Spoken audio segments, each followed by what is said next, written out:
We hold these public affairs forum most Sundays except for the middle of the summer and on special church Sundays. Otherwise, we hold them every Sunday here from 12 to 1 at the church.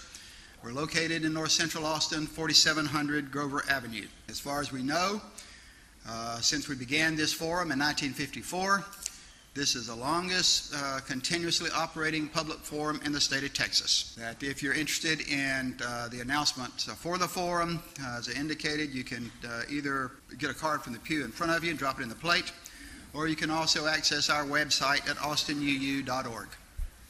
Today is my pleasure to welcome one of our long-serving members on the public forum, Ms. Bonnie Gardner, and Bonnie will introduce our speaker for the day. Hello, everybody, and thank you, Luther. Today, I'm very happy to be able to introduce Harvey Kronberg, who is the owner, publisher, and CEO of the Quorum report and a frequent writer for that report also. And his appearance here today is very timely. He has his finger on the pulse of Texas politics. He's a true insider, and no other than former Lieutenant Governor Bob Bullock referred to Harvey as the Capitol's most astute observer. The Quorum report is a groundbreaking online nonpartisan publication covering state politics and government. Harvey began as a contract writer and for the Quorum report and then became editor in 1989. He bought the publication in 1998. Harvey is also a political commentator for Time Warner Cable News, a 24-hour news channel in Central Texas, and his commentary has been widely cited in a broad array of publications, including the Congressional Quarterly, the Wall Street Journal, the Dallas Morning News, the Houston Chronicle, and the Christian Science Monitor. The Quorum report is essential reading for all those who need to be in the know about Texas politics, and it's the most successful political newsletter in Texas. The report features a variety of regular columnists, including B. Moorhead, Scott Braddock, Joe Nixon, Land Commissioner Jerry Patterson, Ed Sills, and then he has guest columns as well. I think you'll appreciate Harvey's quick wit and humorous style, and that shows up in his publications as well as his live commentary. And so he's entertaining as well as informative, and we want to thank him for agreeing to come and speak with us. Harvey? Thank you.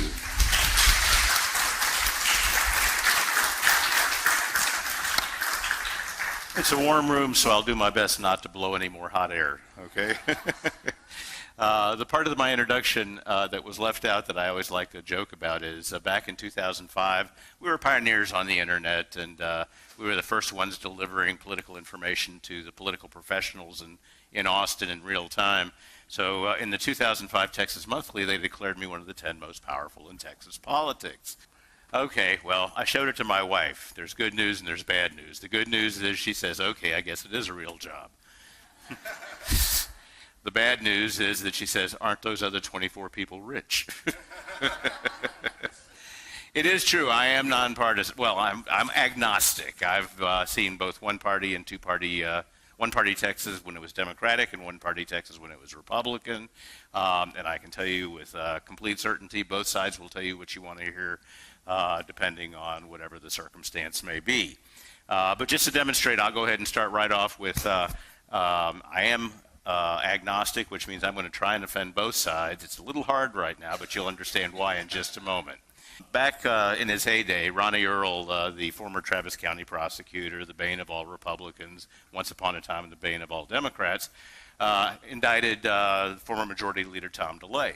So at one of his rare political press conferences, he was asked, well, you know, DeLay says this is nothing more than a partisan witch hunt, to which Earl said, well, you know, being called partisan by Tom DeLay is like being called ugly by a frog. Now, Chamber of Commerce meetings, that typically, okay, that gets one side upset. But the follow-up was, once upon a time, you used to prosecute people that were Democrats, you know, Bob Bullock, Jim Maddox. How come you're only prosecuting Republicans these days? To which Earl responded, Well, in order to abuse power, you actually have to have some. Okay, so we take care of everybody, offend everybody here equally. One of the things that distinguishes the Quorum Report is I own a couple of different businesses, makes me the only member of the Capital Press Corps that's actually a practicing capitalist. And it brings us a kind of a real world view, I like to think, that without detracting anything from the rest of the press corps is unique. So what I'm going to do first is lay out some predicates about what the landscape looks like going into this legislative session. And then I'm going to do what we all do, all of us political types do in bars when we're not in session. And that is, I'm going to tell you the backstories on the big three, the governor, the lieutenant governor, and the speaker.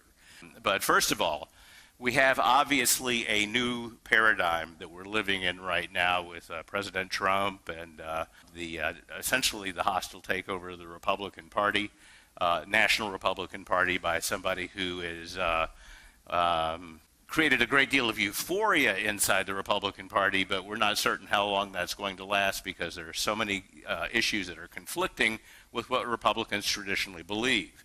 But that has a direct consequence on Texas. The only thing that we have to do in Texas during this next legislative session is pass a budget. And Glenn Hager is our comptroller, and I believe him to be one of the good faith guys in the Texas legislature, in the Texas state government process. And he says we got about $100 billion to spend for the next 2 years. And that's based on an assumption of $60 oil and a couple of other assumptions.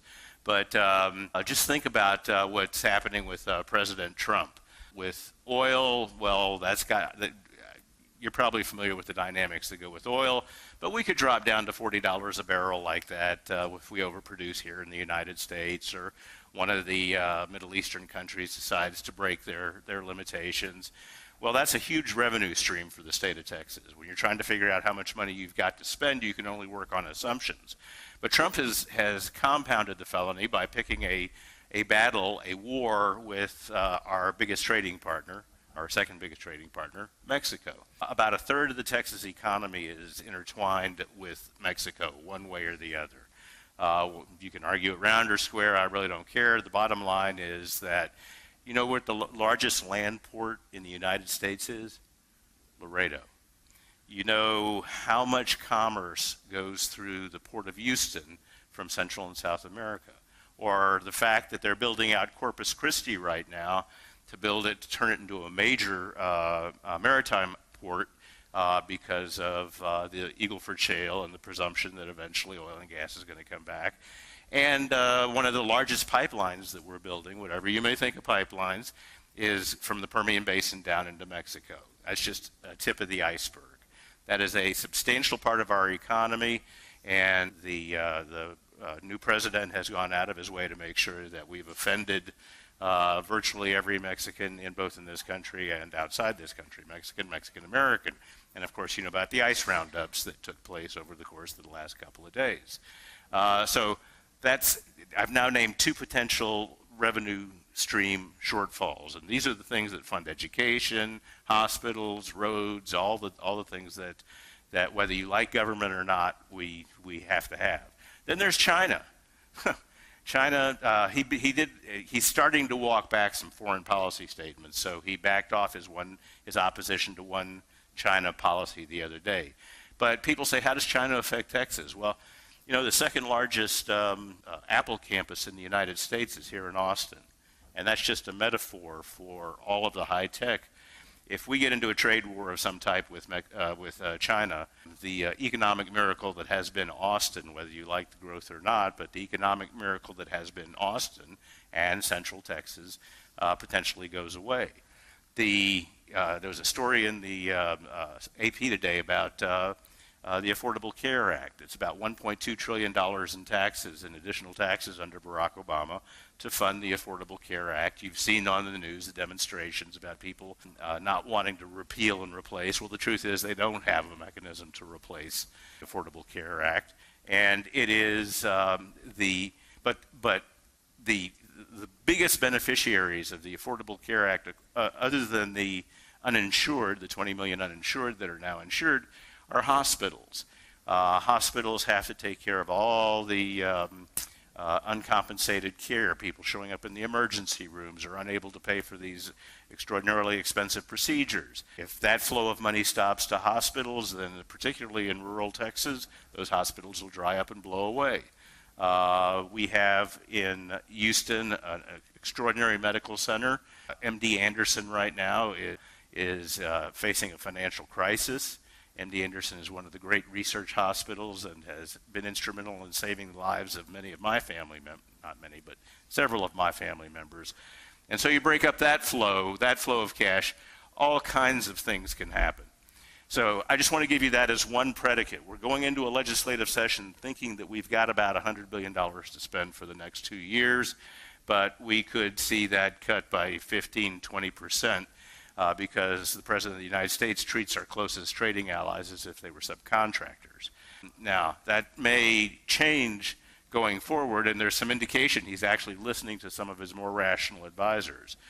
It's 3 weeks on the job. Let's give him 6 before we draw conclusions. But that is the way the world looks right now. Now, Texas, I'm obviously going to be talking mostly about Republicans because I know you'll be shocked to find out every statewide office is held by a Republican, and the House and the Senate are dominated by Republicans. Our congressional delegation, thanks to the miracle of modern gerrymandering, is overwhelmingly Republican. Redistricting has gotten so good that I often joke that my wife and I could find ourselves in different precincts. It could happen. But Trump, what you may not recall is that under former Speaker Tom Craddick, he demanded so many votes that were bad for so many Republican districts that he took when the Republicans took over the Texas House back in 2003, if I remember correctly, it was 88 Republicans to 52 Democrats. Within 3 election cycles, Craddick had it down to 76 Republicans, 74 Democrats, which gave Democrats hope that we might actually become a 2-party state again. And then the anti-Obama backlash brought out a bunch of new voters. It was also a midterm election. Midterm elections tend to favor Republicans for a variety of reasons. The Democratic coalition of women, minorities, young people typically respond better when there's a marquee name at the top of the ticket. If it's just the governor and all the rest, who cares? But you're looking at Texas and you're looking at a huge demographic shift. I'm not going to say anything about Hispanics or Asians or any of this enormous diversity we've got in this state. They have 60 languages they have to teach in Houston right now, where English is a second language. But the prospects of Texas turning even purple are fairly remote for the moment. And they're remote not because the Democrats don't have anything to say, although arguably maybe in Texas they don't. They're a very disorganized party. But the reality is that if Democrats wanted to do something in Texas, the money would come predominantly from out of state, the Democratic National Committee.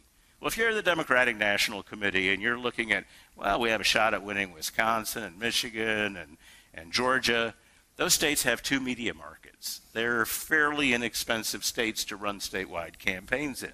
Texas has more than 20 media markets. And 4 of those media markets are among the 10 most expensive in the country. So if the Democratic National Committee is trying to figure out where they're going to allocate resources, they're going to go where they can get the biggest bang for their buck. And until we have an indigenous voice, a charismatic voice, maybe one of the Castro brothers, maybe somebody else, that can become an organizing principle, or Donald Trump is so polarizing that he chases. There's not many moderate Republicans, according to polling, self-identified moderate Republicans, but they might find out that they actually are moderate Republicans if we stay on this trajectory. That could also happen. But as a result, when I speak to Chamber of Commerce groups or civic clubs, I ask, how many of you think you're constitutionalists? And everybody raises their hand, and I said, well, why is it then that we permit we undermine the only constitutionally mandated election in the country. The first Tuesday in November is when you're supposed to stand in front of your community if you're a legislator or a congressman and have an argument between the left and the right and see which side prevails. That's not the way it works in most states right now. The way it works in most states right now is the primary is the only election that matters. It predetermines everything.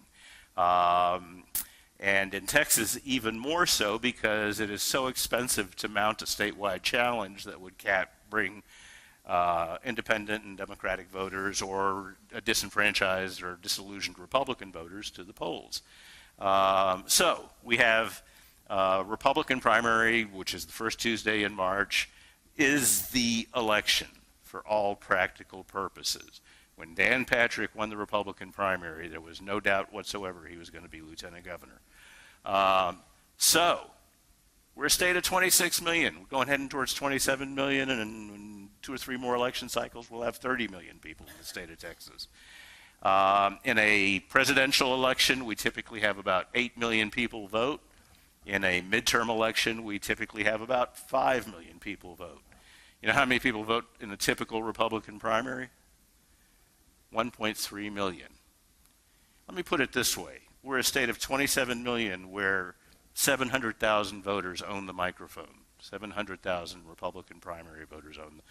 Now, there's a lot of very rational, forward-thinking, problem-solving Republicans out there, but while they're trying to represent their schools and their hospitals and their major employers and their minor employers and the charitable institutions in their communities, what they're really always looking over their shoulder at is the primary. And of course, you guys have watched elections for a while. You know the first casualty in every election is the truth.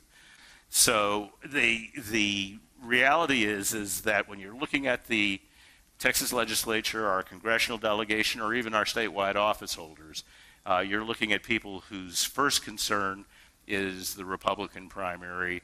Now, if the Democrats were to take over, it'd be the same, and we had the same kind of gerrymandering. This is just not an argument against Republicans. Both sides do it. But I will tell you, the Voting Rights Act prohibited gerrymandering based on race and ethnicity, but not based on partisanship. And for the first time ever, a federal court of appeals in Wisconsin sent a map back to a legislature, said that the partisan gerrymandering in a state that votes typically statewide Democratic but controls neither legislative body was so over the top that we had to address the issue of partisan gerrymandering. And now, will it survive the Trump Supreme Court? I don't know, probably not. But it's the first sign of rational behavior, in my opinion, related to redistricting, which I consider to be the not money, but redistricting is the fundamental corruption going forward in Texas.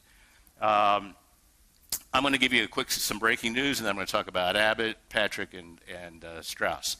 Just out of curiosity, how many of you have heard of Ken Paxton? You know, Texas isn't the only state that elects indicted potential felons to be its chief legal officer, but it doesn't happen often. And I'm not going to argue the merits of the case. What I am going to argue is that there is a group in Texas called Empower Texans, Texans for Fiscal Responsibility. They have a publication called Agenda Wise, which is a fact-free environment and has been sued multiple times for libel. They accused, my favorite is a school board member in Canadian, Texas, who also happens to be a billionaire, got up to ask a question of a candidate.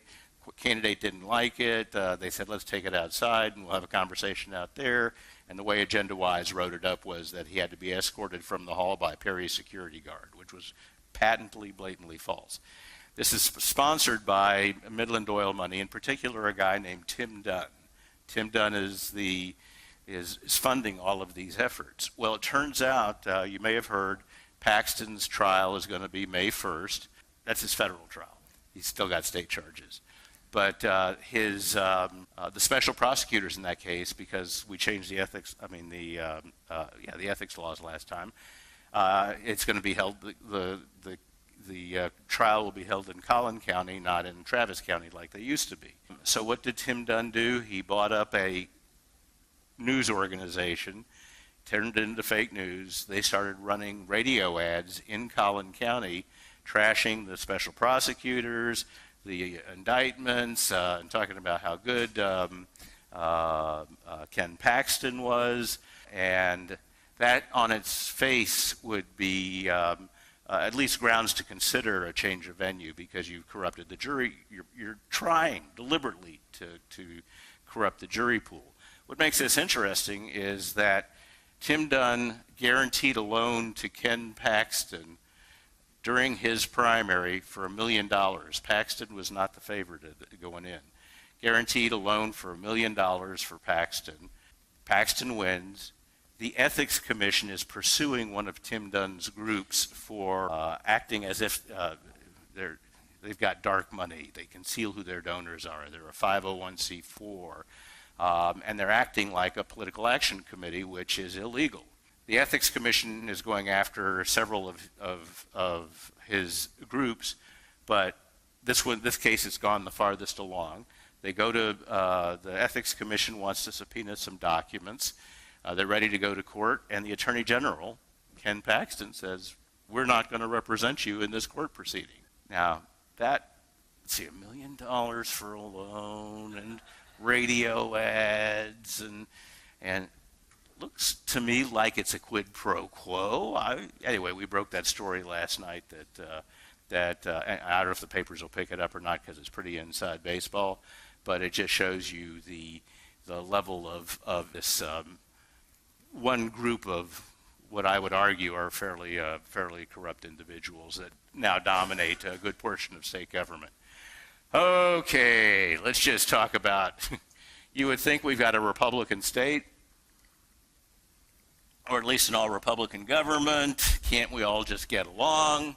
But of course, that's not the way the world works in politics, and particularly in Texas politics. And here's the quick rundown on Greg Abbott. Enormously courageous individual with a very compelling human story. Raised so much money he chased all the opposition out of the Republican primary. He put out policy papers that were, kind of in the mode of John Connally, visionary, conservative but visionary, in thinking about the future of Texas and the things we needed to do. He gets elected. Guys like me have high hopes. I don't care if it's a Republican or a Democrat. I just want some vision and some leadership towards a better Texas. And that's what politics is trying to figure out what a better Texas is.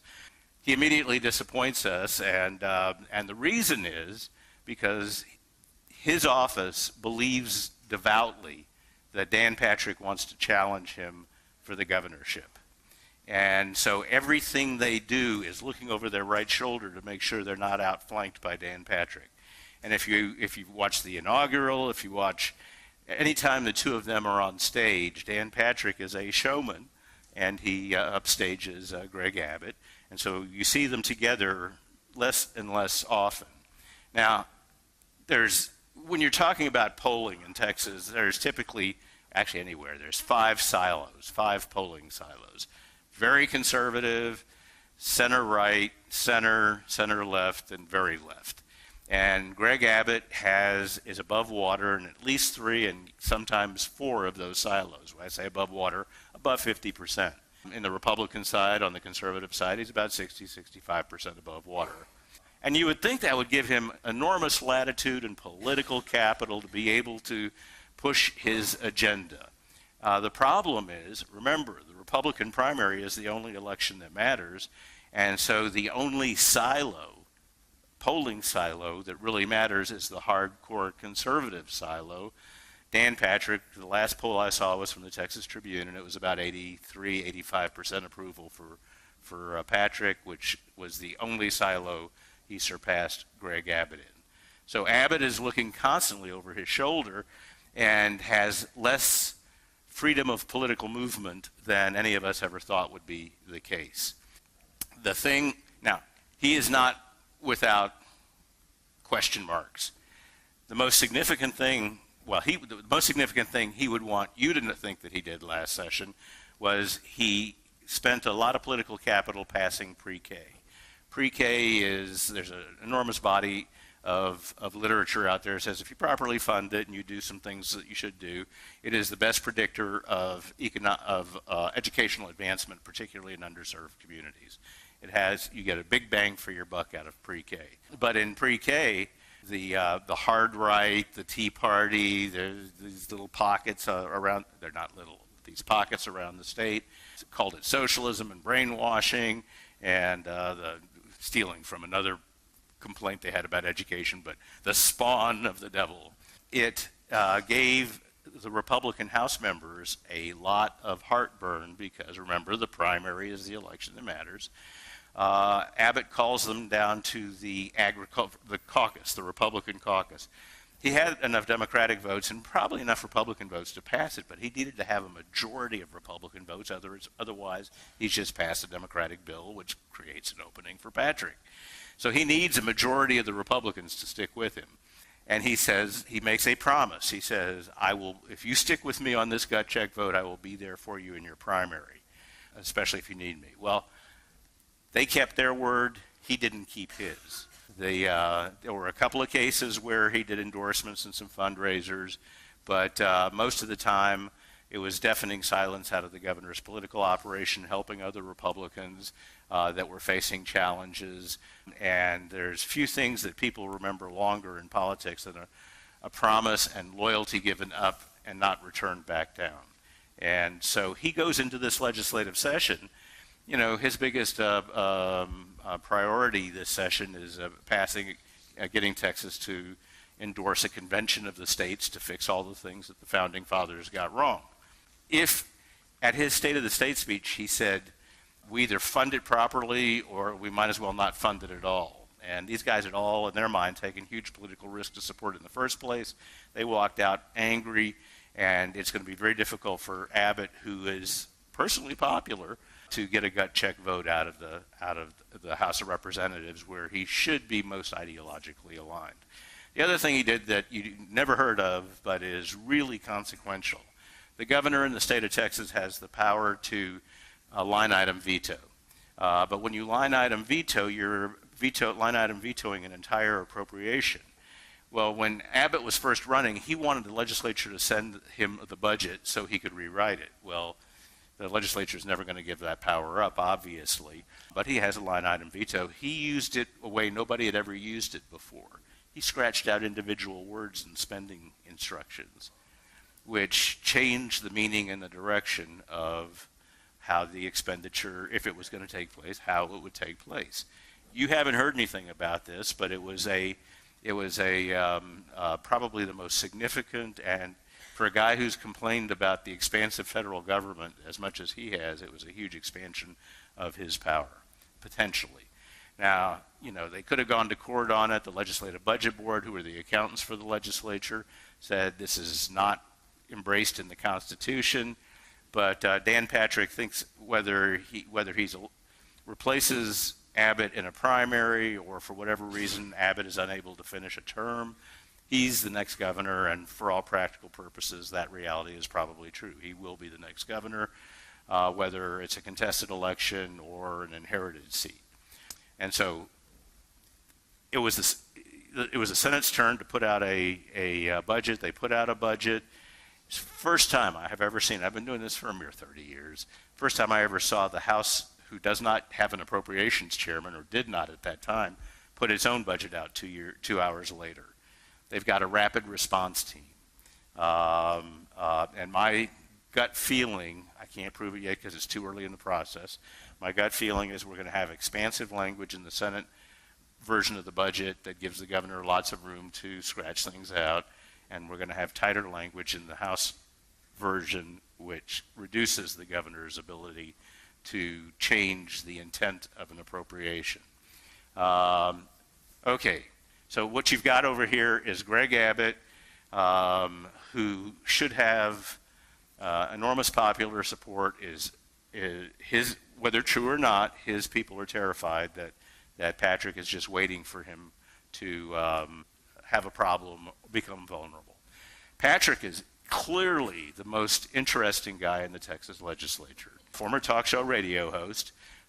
When he first came into, who, in all fairness, over the course of his, 4 or 5 terms, did become a legislative mechanic and was able to build coalitions and play the game. But his colleagues never really trusted him.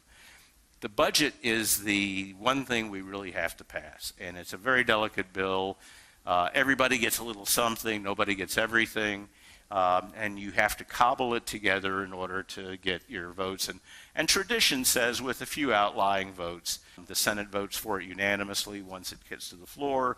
The House is more likely to be a little rambunctious and have 5 or 10 people who don't vote for it, but then they know they won't be at the table next time. So you might come home with less money for your school district, which for a rural Republican is the kiss of death. So Patrick, on his first term, first he has a press conference where we walk in and there's a pallet of shrink-wrapped $100 bills. It's $1 million shrink-wrapped, guys with machine guns. And he says, we're going to try and reduce this budget by 50 of these pallets, or whatever it may be. And we all looked and thought, wow, that's great TV, but it's meaningless. So what happens is we go through the session. Patrick is running his his talk radio program, first from his office, and then when the Preservation Board tells him he can't do it, he runs it from 1005 Congress, which is where all the press offices are. And so he's running a talk radio show at the same time he's a Texas state senator. He stopped doing that. But what he did on the budget vote was he walked over to the press table and threw down a 3-page flyer that said, there's $60 million here we could have cut from the budget if we wanted to. It infuriated his colleagues because he never said anything about any of those cuts prior to that. And what it meant was Republicans had to go home and say, how come he voted against the budget and you didn't? And so it put all the Republicans on defense and undermined their faith in him. Okay, we go through the next couple of sessions.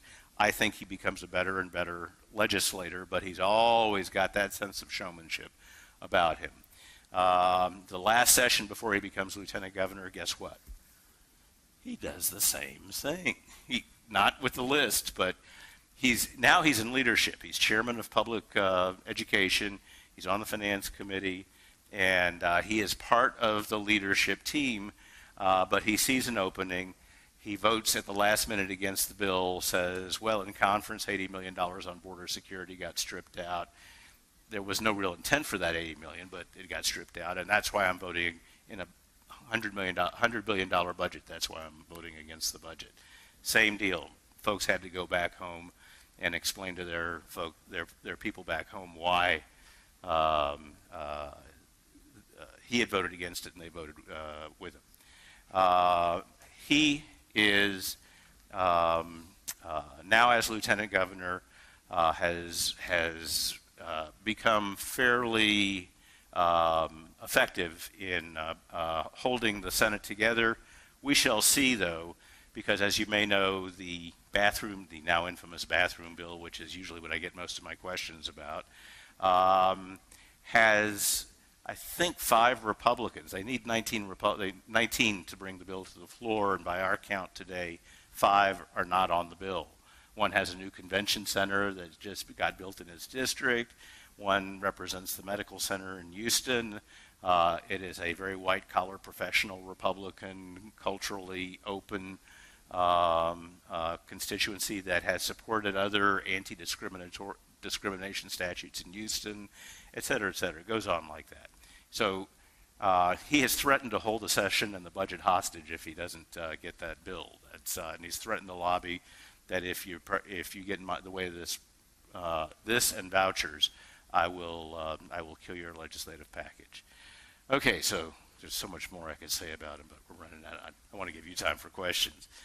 Then over here we have Joe Strauss. Joe Strauss served in the Texas House of Representatives for 3 years before he was elected Speaker, which I think only one other personality has that distinction. That was Ben Barnes back in decades ago. And that's a little fun side story. I believe Connolly was the governor. Connolly hated Byron Tunnell, who was the then speaker. The only way to get him out of the speaker's office was they had an opening on the Railroad Commission. He appointed him to the Railroad Commission. Barnes had gone around and there was no hope for him to win, but he got pledges from everybody to be their second choice, because nobody thought that there was any way that there would ever have to be a second choice. Well, he had all these pledge cards for second choice. Byron Tunnell goes to become Railroad Commission, to the Railroad Commission, and Ben Barnes at the age of 25 and a second termer is suddenly the Speaker of the House. And I could spend an hour just on Ben Barnes stories. Okay, so Joe Strauss was following Tom Craddock. Tom Craddock was very dictatorial. Remember, I told you he took an 88 Republican majority and in 3 election cycles whittled it down to 76. You had a functional tie in the Texas House of Representatives, 76-74. He was so dictatorial that his chairman mounted an effort to have him unseated. It's called moving to vacate the chair. They were unsuccessful in the 2007 session, but in 2009 we got 76-74, and all of a sudden Democrats had some stroke in picking the speaker. The Democrats said, you guys have the majority, you pick anybody but Craddock and we're with you. And so ironically they were called the Cardinals. It's ironic because, well, I'll just tell you this.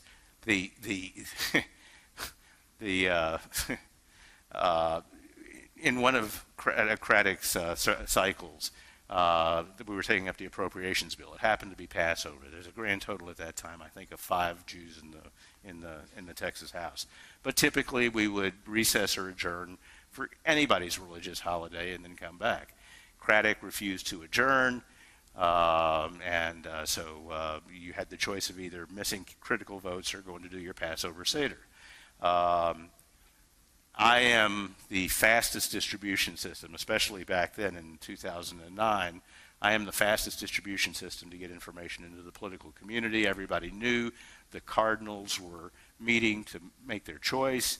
Everybody had more or less signed on to that choice, more or less.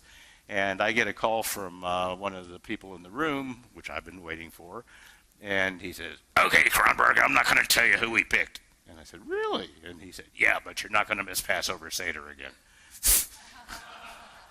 I went through the list. Joe finally ended up with Joe Strauss, who's the only Jew in the room. So, in 2009, the Texas House of Representatives, well, both sides. I'll end it with this. Let me just 2 things. One, Strauss is a bottoms-up kind of guy who empowers his members and protects his members. He's the antithesis of Craddock, and to a large degree the antithesis of Patrick, and you would think the natural ally of Greg Abbott. They both are, frankly, establishment Republicans as opposed to Tea Party Republicans. But Abbott is afraid of his shadow, or certainly afraid of Dan Patrick's shadow, and so it is less reliable. But he has, over the course, even against massive Tea Party resistance and massive Tea Party success in the Senate and on statewide offices, he has earned enormous loyalty from his House members. And I'll wrap this up because it explains the great conflict facing the Republican Party right now, even though it's a story from 2009. The Constitution requires that we convene the second Tuesday in January. They did. It requires that the Secretary of State convene the Texas House, who then elects a speaker who is then sworn in, and then they start adopting rules and doing all of the required business. Except in 2009 session, it just so happened that the Secretary of State was a woman named Hope Andrade, the first Latina Secretary of State in Texas history. They elected the first Jewish speaker in 140 years, who was sworn in by the first African-American Chief Justice in Texas history, and they were all Republicans. And they were all from San Antonio, which I use as a metaphor for the diversity that the state is going to be going forward. It's an unstoppable diversity. It's not just Latino, but it is that metaphor. Okay, so I have been doing this since 1989, and the words proud in Texas House of Representatives have rarely been in the same sentence. Meanwhile, over in the Texas Senate, they are adopting rules to change the two-thirds rule so that it would compel the hearing of only one bill, and that was voter ID. Now, I don't care what you think about voter ID. There's no demonstrable proof of any voter impersonation going on anywhere in the state of Texas. DPS told the bill author there were almost 700,000 Texans that were legal to vote but didn't have any of the forms of ID that were going to be allowed. And I know you'll be shocked to find out that they were predominantly minorities and college students who tend to vote Democratic. So over in the Senate, the House, you have this explosion of diversity for a guy who is a bottoms-up, empower your members, go find your votes, build your coalitions. And in the Senate, they're adopting rules to prevent the Democrats from being, or anybody else from being able to stop taking up voter ID. We go into this session now with a governor who could be a truly powerful governor, but hasn't demonstrated very much yet in the way of real leadership. We have a very ambitious lieutenant governor who is probably the spiritual epicenter of the Republican state convention, which is a metaphor for the Republican primary voters. And you have a speaker who will not be distracted by bathrooms or sanctuary cities. We may have a sanctuary cities bill, it just won't be the criminalizing law enforcement the way that the Senate bill just did. If anybody thinks they can make sense out of this and make any predictions about what it's going to look like at the end, I welcome it. But we have 10 minutes left, and if you've got any questions, I would love to. Yes, I love an audience with questions. You were waiting the longest. Hold on just a second. Let me bring the microphone to you, and please keep your questions very short. Right, no filibusters here. I'm right. the only one that gets no to do that. No filibusters, so we can answer as many questions as possible. I know two people who are labeled sex offenders. And both of them, well, the first one is something that was 25 years old. The second one was something that has been more than 15 years ago. Would you please just ask your That's the question? question. So here's the point. These people have done what they're supposed to do. And these convictions are old. They've had no problem since. Is there any chance of tweaking that law to make its effect less onerous? We actually did pass something called a Romeo and Juliet law, which would take a male who, teenagers who had had casual sex or whatever it may be, but they were teenagers, it was nothing malicious, there was no force or anything else. That the male was going to be cast as a sex offender for the rest of his life. They actually passed the Romeo and Juliet bill, which gives a pathway out of that labeling. But without knowing any more of the specifics of the situation, I think the legislature doesn't like to take bites at the same apple over and over again. So I think they did that 2 sessions ago. I would be surprised if it reemerges this session. Just some insights or behind the scenes you have about our U.S. senators, sort of what do you project or have in mind about their futures, and it's somewhat similar to this, is how do they have any impact or role in the Texas Who is this? politics? Cruz and Cornyn. Well, Cruz never understood that he was a senator from Texas until he refused to endorse Trump, and his polling numbers plummeted 80%, and then all of a sudden, within 72 hours, trade associations, particularly rural trade associations that he had refused to meet with, he went out to go see them. Cornyn is right now the leadership in the United States Senate and the United States House are keeping their powder dry. They don't particularly agree with Trump on all kinds of things, but it's premature to take him on at this stage. And so you have the feeling that they're biding their time. Cornyn has always been about constituent service and has had a better field of vision, in my opinion. I've known John a whole lot longer than I've known Ted. But I've always felt that he is willing to compromise in order to get 70% of what he wants. He's willing to give away 30%.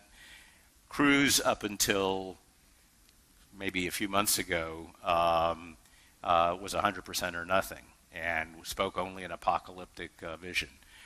Cruz has lost a lot of political capital inside the building.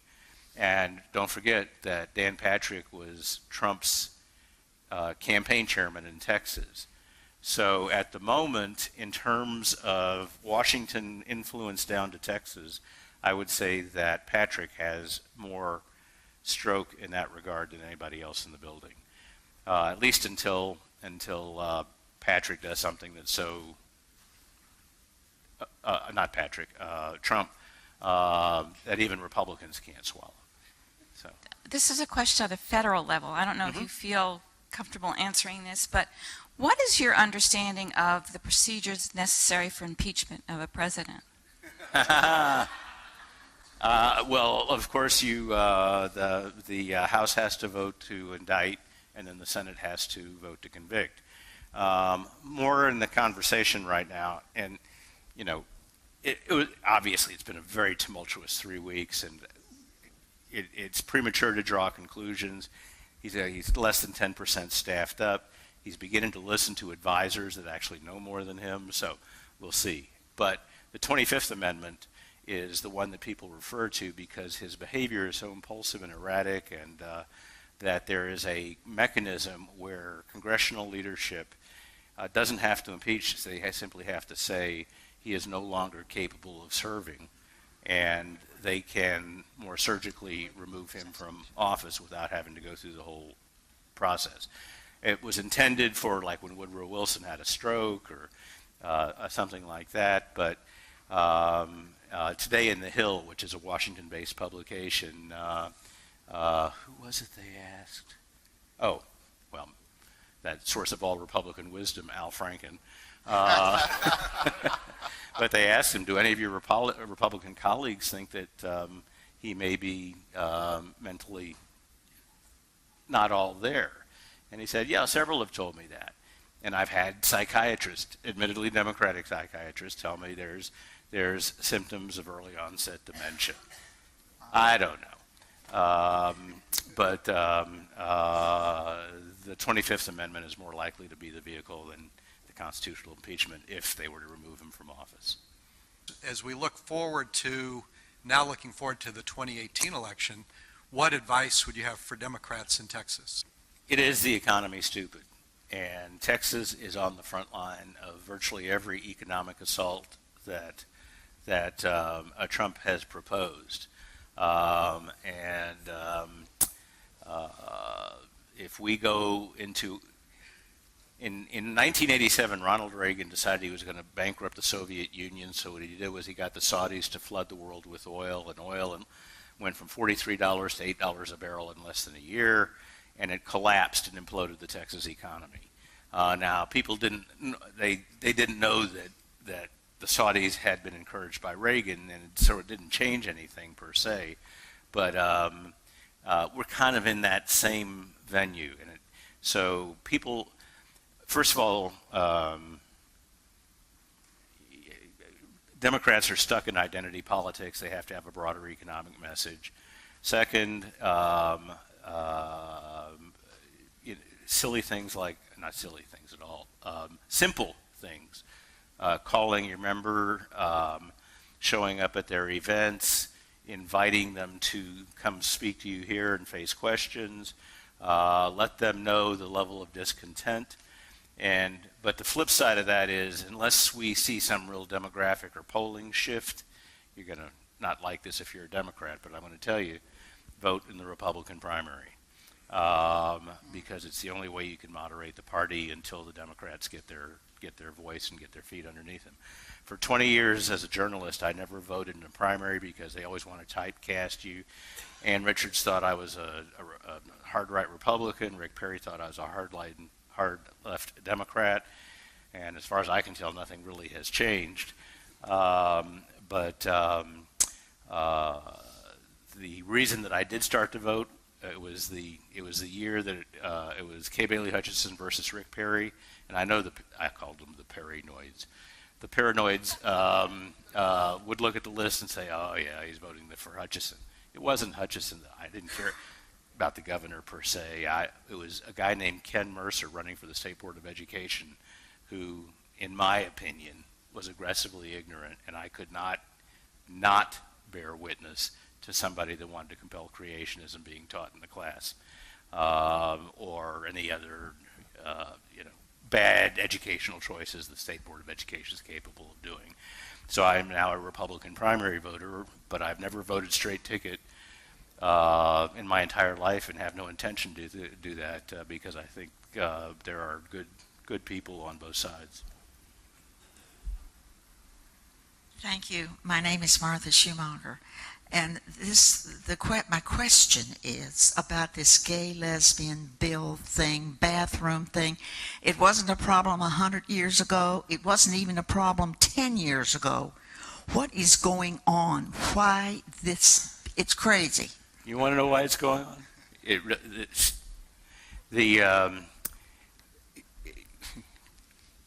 We joke in my publication, Deep Down They're Shallow.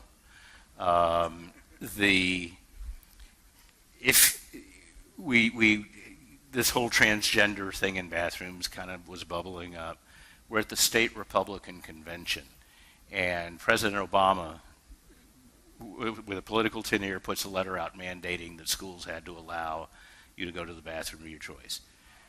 It just so happened that because Ted Cruz was still in the presidential running, every national news organization was at the state Republican convention, and within a couple of hours, Patrick had called a press conference, and he had every national news organization there, and he is a very articulate fellow, and all of a sudden he was projected onto the national stage, and it became his issue.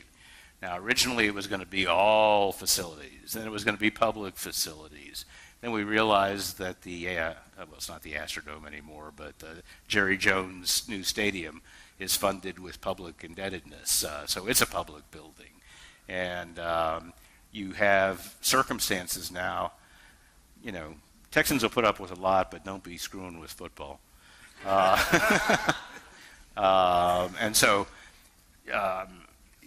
Strauss has said, I represent a district in San Antonio. San Antonio, 20% of or some percentage of our business is tourist related. We do the Final Four there. We have all these venues, these events, and my community tells me that it would be bad for my community. And so I would like to hear what the governor has to say. And of course, the governor didn't say anything in his state of the state. But Patrick has threatened to hold the budget hostage if this doesn't come out. If it does come out, it will be a Seinfeld episode, a piece of legislation about nothing, because nobody can come up with an enforcement mechanism that isn't even worse than the non-existent problem they're trying to solve. Hi, my name is Richard Halpin, and I just want to tell you thank you for sharing your wonderful history and insightfulness about the Texas legislature with us. My pleasure.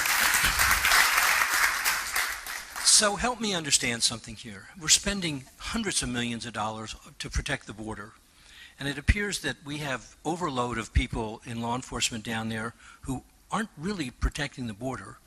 It's kind of a surge splurge of spending, and we could use that money in so many other places, and it's almost like it's a con game. Mm-hmm. And at the same time, there's this kind of racism about the whole thing. I'm shocked, a con game coming out of the Texas legislature. It's optics. Yes. So help me understand it and how we could turn it around so we could put that money into education and other important things. The simplest way I can explain that to you is Texas Tribune did a poll on Republican primary voters, I guess 2 years ago, and not quite 50% said the single most important issue is either undocumented illegal immigrants, they called them, or border security, flip sides of the same coin. You know what the percentage was where education was the single most important thing to Republican primary voters? 3%. So now, to Joe Strauss's credit, Patrick wants to. They're trying to get the vouchers with all kinds of contortions, and there is a legitimate philosophical. If we had lots of money, there's a legitimate, and we weren't stealing from the public schools. There's a legitimate philosophical argument for vouchers. I don't denigrate folks that philosophically believe that, but we don't have a surplus of money.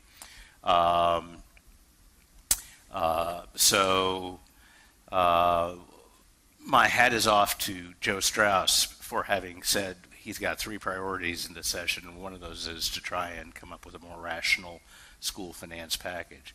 Things have gotten so out of hand, you may not know this, but they took a big chunk of the tax base of Houston or of Harris County, broke it off from Harris County, so Harris County had less money and didn't have to send as much money to the state. So we've got over 1,000 school districts right now, and we've got 254 county taxing authorities, and you could start seeing tax-based chunks being segregated from their communities as an alternative to what's happening in even now in Austin, where our property taxes are leaving to go someplace else. It's the least rational way to do it, but absent an income tax or reducing our 1,050 school districts down to about 600, which has a lot of political resistance.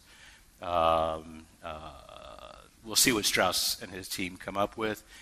Patrick apparently doesn't have the votes on vouchers either, because he had a press conference where he expanded the field of vision and just made vouchers a piece of a bigger, broader school finance kind of package. So there's hope, but we've never successfully dealt with school finance without a court order, and the Supreme Court gave the legislature a pass for now in the most recent case. Well, Mr. Kronberg, thank you very much for your presentation.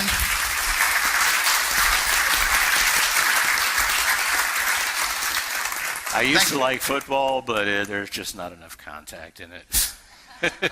Thank you for your work. Thank you for publishing the Quorum report, and thank you for continuing to try to keep us informed. My pleasure. Thank you for having me, folks. And if anybody has any questions, I'll be here for a few more minutes.